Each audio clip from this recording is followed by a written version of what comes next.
வணக்கம் மக்களே, எங்கள் இனிப்பான பயணத்திற்கு வரவேற்கிறேன். பால் கெட்டுவிடுமோ என்று பயமாக இருக்கிறதா? ஜிலேபி ஏன் கிறிஸ்பாக இல்லை, லட்டு ஏன் பிசையாக இருக்கிறது என்ற கவலைகள் உங்களுக்கும் உண்டா? பரவாயில்லை, ஏனென்றால் இனிப்பு செய்யும் கலையில் உள்ள 5 முக்கியமான ரகசியங்களை இன்று நாம் பார்ப்போம். இந்த டிப்ஸ் உங்கள் இனிப்புகளை பரிபூரணமாக்கும். Tip number 1. பாயாசத்தில் பால் கெடக்கூடாது என்பதற்காக கேஸை குறைத்து நிதானமாக வேக வைக்கவும். பாயாசத்தின் மிகப்பெரிய பயம்தான் பால் கெட்டுவிடுமோ என்றது. பால் கெடுவதற்கு முக்கிய காரணம் அதிக வெப்பம். உயர் தீயில் பாலை வேக வைத்தால் அது விரைவாக உதிர்ந்து பாத்திரத்தின் அடியில் கருகி சுவை மாறிவிடும். இதை தவிர்க்க குறைந்த தீயில் நிதானமாக பாலை வேக வைக்க வேண்டும். இந்த பொறுமையான செயல்முறை பாலின் இயற்கையான இனிப்பையும் கிரீமி தன்மையையும் பாதுகாக்கும். இதுவே மென்மையான கெடாமல் இருக்கும் பாயாசத்தின் ரகசியம். எளிய வழி: பாயாசத்திற்கு பொறுமைதான் முக்கியம். குறைந்த தீயில் நிதானமாக வேக வைக்கவும். Tip number 2. சர்க்கரை கூழையை எப்போதும் பின் சேர்த்தால் கஞ்சி உறையாது. கஞ்சி அல்லது சேமியா பாயாசம் செய்யும்போது சர்க்கரையை முதலில் சேர்ப்போமானால் அது கஞ்சியை உறைய வைக்கும். அதாவது கஞ்சி தனித்தனியாக பிரிந்து கிரீமி தன்மையை இழக்கும்.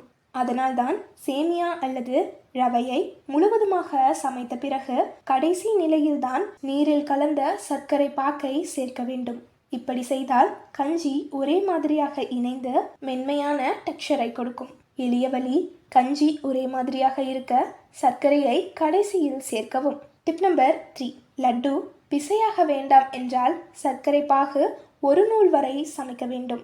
லட்டு செய்யும்போது அது கெட்டியாக இல்லாமல் பிசையாக இருப்பதற்கு முக்கிய காரணம் சர்க்கரை பாகு சரியான அளவு வேகப்படவில்லை என்பதுதான். சர்க்கரை பாகு 1 நூல் கன்சிஸ்டன்சியில் இருக்க வேண்டும். அதாவது கரண்டியை எடுத்து விரல்களுக்கு இடையே பாகை அழுத்தினால் ஒரு மெல்லிய நூல் போல தொடர வேண்டும். இந்த நிலையில் பாகு சேர்த்தால் மட்டுமே லட்டு கிரம்பி நன்றாக கட்டும். பாகு அடர்த்தியாக இருந்தால் லட்டு கடினமாகும், அரிதாக இருந்தால் பிசையாகும். எளிய வழி: லட்டு பிசையாமல் இருக்க சர்க்கரை பாகு 1 நூல் ஸ்டேஜில் இறக்க வேண்டும். Tip number 4. ஜிலேபி மாவு புளித்தால்தான் சுவையே வேறாக இருக்கும். இது ஒரு கிளாசிக் ரகசியம். பலர் ஜிலேபி மாவை சில மணி நேரம் மட்டுமே வைத்து பயன்படுத்துவார்கள். ஆனால் உண்மையான கிறிஸ்பி ஜிலேபியின் ரகசியம் அதன் புளிப்புதான். மாவை 8 முதல் 12 மணி நேரம் புளிக்க வைக்க வேண்டும். இந்த புளிப்பு செயல்முறை ஜிலேபிக்கு அதன் தனித்துவமான கசாயமான டாங்கி சுவையை தருகிறது. மேலும் இந்த புளிப்புதான் ஜிலேபி கிறிஸ்பியாக பொரிய உதவுகிறது.